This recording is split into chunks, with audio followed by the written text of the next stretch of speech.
दोस्तों, आज के समय में जीवन शैली पहले की तुलना में बहुत अधिक बदल चुकी है। पहले के समय में आर्षि महर्षि कई वर्षों तक ध्यान लगाकर एक ही स्थान पर बैठे रहते थे। उनका मन इतना अधिक एकाग्र रहता था कि वह सबसे अधिक शांत और ज्ञानी बन जाते थे। लेकिन आज की जीवन शैली में मन को एकाग्र करना बहुत ही ज्यादा मुश्किल हो चुका है। हमारे पास बहुत सी ऐसी चीज हैं जिनसे हमारा मन कुछ ही सेकंड में डिस्ट्रैक्ट हो जाता है। एक डिस्ट्रैक्टेड मन से किया गया कार्य सफल नहीं होता है, उसमें कोई ना कोई त्रुटि अवश्य रह जाती है। इसलिए अगर हम जीवन में सफल बनना चाहते हैं और काम में ध्यान लगाना चाहते हैं तो सबसे पहले मन को एकाग्र करना सीखना होगा, क्योंकि बिना मन को एकाग्र किए हुए हम कभी बेहतर परिणाम नहीं पा सकते हैं। आइए आपको बौद्ध सन्यासी और राजा की एक कहानी सुनाते हैं। इस कहानी में बौद्ध सन्यासी ने राजा को उनकी सबसे मुख्य समस्या से छुटकारा दिलवाया। कहानी शुरू करने से पहले चैनल को सब्सक्राइब कर लें और वीडियो को लाइक कर दें। दोस्तों, गौतम बुद्ध की शिक्षा हर किसी के जीवन को नई दिशा दे सकती है। अगर आप भी इसे मानते हैं तो कमेंट्स में नमो बुद्धाय लिखना मत भूलिए। बहुत समय पहले की बात है, एक नगर में प्रसिद्ध राजा थे। वह बहुत ही दयालु और बुद्धिमान माने जाते थे, किंतु उनके साथ एक समस्या थी कि वह एकाग्र नहीं रह पाते थे और इस कारण कई बार वह कार्य को गलत तरीके से कर देते थे। इसके बाद परिणाम बड़ा ही भयंकर हो जाता था। राजा के सभी मंत्री राजा की इस आदत से परेशान थे। जब राजा दरबार में बैठते थे तब उन्हें अपने महल की याद आती थी। जब राजा अपने महल जाते थे तब उन्हें दरबार के महत्वपूर्ण कार्य याद आते थे। इस कारण राजा ने कई बार गलत निर्णय लिए और प्रजा को मुसीबत में डाल दिया। राजा के दरबार में एक बड़ा ही चतुर मंत्री था। राजा उसे अपना मित्र मानते थे। एक दिन वह मंत्री राजा के पास पहुंचा। उन्हें उनके द्वारा लिए गए गलत निर्णय के बारे में बात की। तब राजा ने कहा कि इसमें मेरा कोई दोष नहीं है मंत्री, मैं कभी भी एकाग्र नहीं रह पाता हूँ। मैंने एकाग्र रहने की बहुत सारे प्रयास कर लिए, किंतु सभी असफल हो गए। मैं जब भी कोई कार्य करता हूँ तो मेरे दिमाग में उससे जुड़े हुए 50 तरह के दूसरे विचार आने लगते हैं। मैं अपना मुख्य कार्य छोड़कर बाकी सभी बातों के बारे में सोच लेता हूँ और इस प्रकार एक ध्यान भंग व्यक्ति कैसे अपना कार्य ठीक ढंग से कर सकता है। मंत्री राजा की समस्या को समझ चुका था। उसने राजा को सलाह देते हुए कहा कि मैं एक ऐसे सन्यासी को जानता हूँ जो आपकी समस्या को दूर कर सकता है। राजा ने तुरंत मंत्री से कहा कि उस सन्यासी को राज्य में बुलाओ। मंत्री ने मुस्कुराते हुए कहा कि वह सन्यासी दरबार में नहीं आ सकते, आपको स्वयं उनके पास जाना होगा। राजा ने सन्यासी से मिलने का निर्णय लिया। अगले दिन राजा सन्यासी के आश्रम की ओर चल पड़े। आश्रम पहुंचने के बाद उन्होंने देखा कि एक साधारण व्यक्ति आश्रम के बाहर सफाई कर रहा है। उन्होंने तुरंत उस व्यक्ति से कहा कि मुझे आपके गुरु सन्यासी से मिलना है, वह कहाँ पर मिलेंगे? उस व्यक्ति ने राजा को वहीं पर बिठा दिया और कहा कि आप यहीं पर बैठिए, मैं उन्हें बुला कर लाता हूँ। राजा वहीं पर बैठ गए। उस साधारण व्यक्ति ने आश्रम के अंदर प्रवेश किया, किंतु यह क्या, वह साधारण व्यक्ति जब आश्रम से बाहर आया तो उनका रूप बौद्ध सन्यासी के समान था। राजा उन्हें देखते ही पहचान गए और बोले, आप तो वही साधारण व्यक्ति हैं। तब बौद्ध सन्यासी ने कहा कि जब मैं आश्रम की सफाई करता हूँ तब मैं एक साधारण व्यक्ति बन जाता हूँ। जब कोई व्यक्ति मुझसे सन्यासी के रूप में मिलना चाहता है तब मैं सन्यासी बन जाता हूँ। राजा को बड़ा ही आश्चर्य हुआ। राजा ने बौद्ध सन्यासी को बताया कि उनका मन एकाग्र नहीं हो पाता है। जब भी वह कोई कार्य करने जाते हैं तब उनके मन में तरह तरह के दूसरे विचार आने लगते हैं और इस प्रकार उनका कार्य असफल हो जाता है। राजा ने कहा कि हे बौद्ध सन्यासी, आप बहुत ही एकाग्र व्यक्ति हैं, कृपया करके मुझे वह मंत्र बताइए जिससे कि आप अपना मन एकाग्र रखते हैं। उसे मंत्र के विषय में जानकर मैं भी अपना ध्यान एकाग्र कर सकता हूँ और अपनी समस्या से छुटकारा पा सकता हूँ। तब बौद्ध सन्यासी ने कहा कि हाँ अवश्य, मैं आपको वह मंत्र बता सकता हूँ, किंतु उससे पहले आपको मेरा एक कार्य करना पड़ेगा। मैं अभी तक आश्रम के पौधों में पानी नहीं डाला है। क्या आप मेरी सहायता कर सकते हैं? राजा ने मन ही मन सोचा कि यह तो बहुत सरल कार्य है। राजा ने बौद्ध सन्यासी से कहा कि हाँ अवश्य, मैं सारे पौधों में पानी डाल देता हूँ। बौद्ध सन्यासी ने कहा कि ये कोई सामान्य पौधे नहीं है, इस कारण पौधों में पानी डालने के लिए एक विशेष प्रकार का नियम बनाया गया है। राजा ने नियम के बारे में पूछा। बौद्ध सन्यासी ने कहा कि यह कुल 20 पौधे हैं और नियम यह है कि पौधों में पानी डालते जाना है, किंतु जिस पौधे तक पहुंचकर आपका ध्यान भटक जाए या मन में दूसरे विचार आ जाएं, तब आपको फिर से पहले पौधे के पास आ जाना है और इस प्रकार बिना मन को भटकाए हुए 20 पौधों में पानी डालना है। राजा ने पौधों में पानी डालना प्रारंभ किया, किंतु जैसे ही 5वें पौधे के पास पहुंचे, उनके मन में तरह तरह के विचार आने लगे। वह सोचने लगे कि यह पौधा एक दिन खूब बड़ा हो जाएगा और ढेर सारे फल फूलों से लद जाएगा। तभी राजा को बौद्ध सन्यासी के नियम की याद आई और नियम के पालन के लिए राजा फिर से पहले पौधे के पास पहुंच गए। राजा ने फिर से पानी डालना प्रारंभ किया। इस बार राजा पहले से अधिक सतर्क थे। राजा ने बड़ी सावधानी के साथ 10 पौधों में पानी डाल दिया। 11वें पौधे के पास पहुंचते ही फिर से उनके मन में दूसरे विचार आने लगे। उन्हें अपने बगीचे के पौधों की याद आने लगी। थोड़ी देर सोच विचार करने के बाद जब उन्हें ध्यान आया कि बौद्ध सन्यासी ने उन्हें कुछ नियम बताए थे, तब राजा फिर निराश हो गए और वापस पहले पौधे के पास पहुंच गए। इस बार राजा पहले से अधिक सतर्क हो चुके थे। उन्होंने बिना मन भटकाए लगभग 15 पौधों में पानी डाल दिया था। तभी उन्हें ध्यान आया कि अब तो उनका कार्य लगभग पूरा हो चुका है। बौद्ध सन्यासी उन्हें मंत्र बताएंगे और वह दुनिया से सबसे अच्छे निर्णय लेने वाले राजा बन जाएंगे।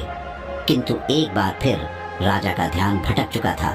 राजा को बौद्ध सन्यासी द्वारा बताए गए नियम की याद आई। तब वह बहुत अधिक दुखी हो गए और फिर से पहले पौधे के पास पहुंचे।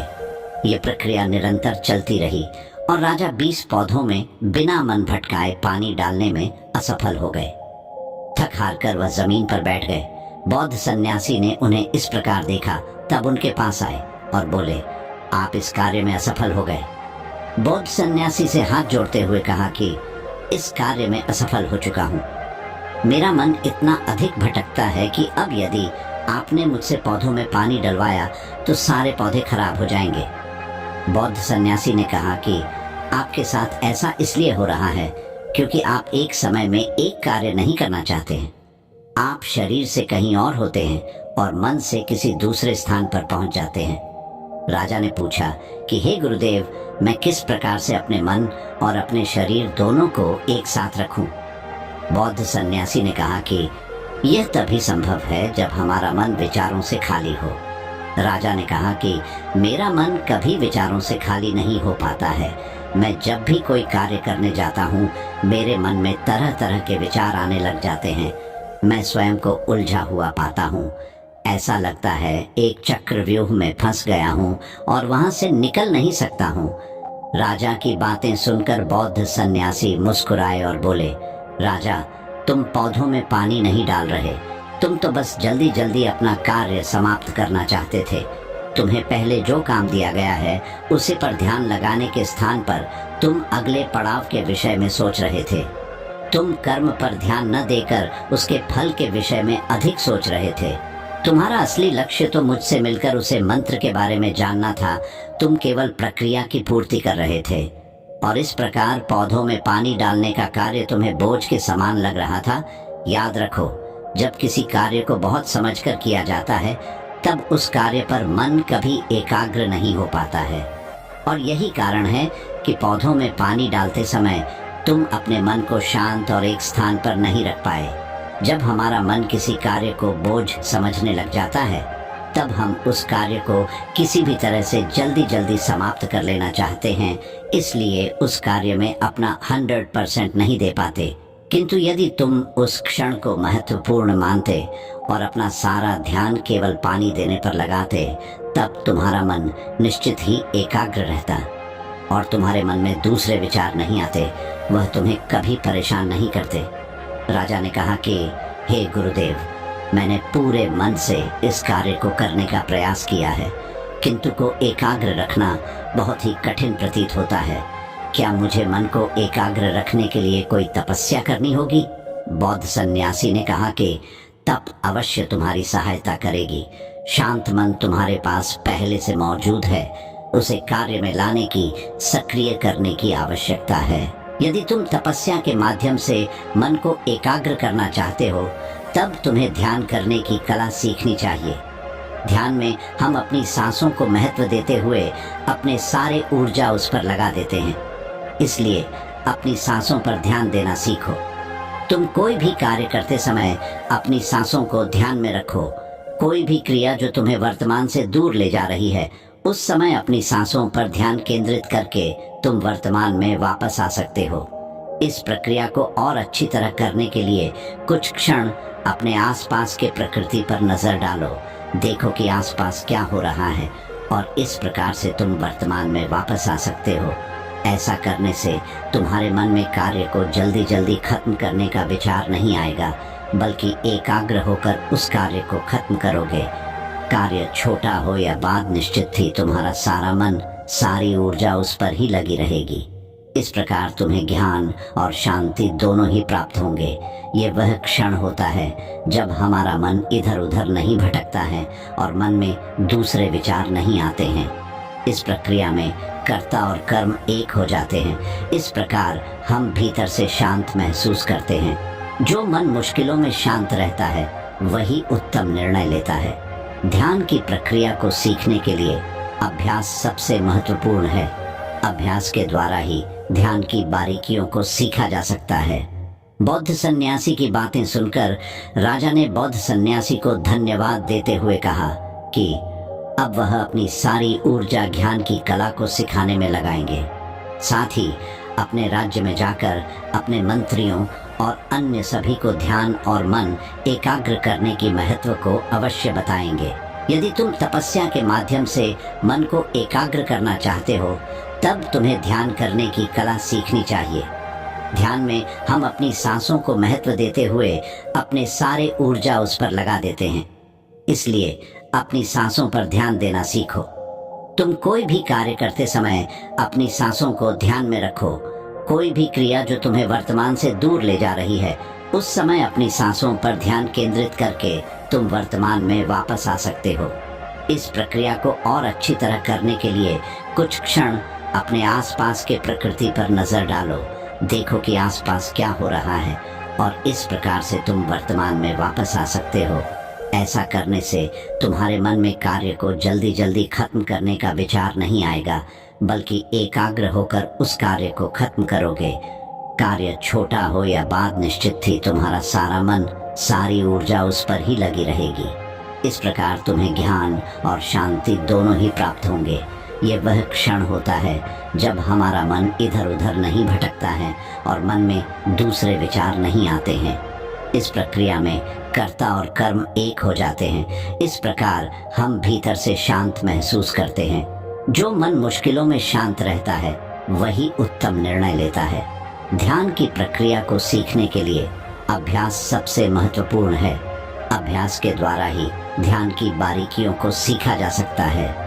बौद्ध सन्यासी की बातें सुनकर राजा ने बौद्ध सन्यासी को धन्यवाद देते हुए कहा कि अब वह अपनी सारी ऊर्जा ज्ञान की कला को सिखाने में लगाएंगे। साथ ही अपने राज्य में जाकर अपने मंत्रियों और अन्य सभी को ध्यान और मन एकाग्र करने की महत्व को अवश्य बताएंगे। प्रकार बौद्ध सन्यासी ने राजा को मन को एकाग्र करने के सबसे बेहतरीन नियम बताए। धन्यवाद दोस्तों, उम्मीद करते हैं कि आपको यह वीडियो पसंद आई होगी। इस वीडियो को अपने परिवार और दोस्तों के साथ शेयर करें।